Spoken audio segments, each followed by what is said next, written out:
ফরিদপুর ৪ আসনের ভাঙা এলাকায় পূর্ব ঘোষিত ৩ দিনের অবরোধ কর্মসূচির তৃতীয় দিনেও থমথমে পরিস্থিতি বিরাজ করছে। সতর্ক প্রহরায় আইন শৃঙ্খলা রক্ষাকারী বাহিনী। সোমবার দিনভর সহিংস ঘটনার পর মঙ্গলবার সকাল থেকেই দক্ষিণাঞ্চলের সড়ক ও মহাসড়কগুলোতে যান চলাচল স্বাভাবিক রয়েছে। সকালে ভাঙা ইন্টারকানেকশন এলাকায় আইন শৃঙ্খলা রক্ষাকারী বাহিনীর ব্যাপক উপস্থিতি লক্ষ্য করা গেছে। তবে আন্দোলনকারীরা যাতে পুনরায় সহিংসতায় জড়াতে না পারে সেজন্য সর্বোচ্চ সতর্ক অবস্থানে রয়েছে প্রশাসন। জেলা প্রশাসক কামরুল আহসান মোল্লা জানিয়েছেন, পরিস্থিতি নিয়ন্ত্রণে সব ধরনের প্রস্তুতি নেওয়া হয়েছে।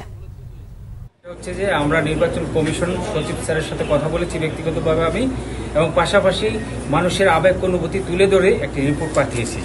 সেই রিপোর্টটি তারা বিবেচনা করবে। পাশাপাশি যেহেতু এটি একটি রিট হয়েছে, আগামী সম্ভবত 21 তারিখে এটা শুনানি হবে, তাহলে 21 তারিখে শুনানি হলে আমরা এটা বুঝতে পারবো যে কি কোন দিকে যাচ্ছে। আমি এই সময়ে বাংলার সর্বস্তরের মানুষকে অনুরোধ জানাবো, তারা যেন তাদের কর্মসূচি থেকে সরে আসেন এবং সময়ের জন্য অপেক্ষা করেন।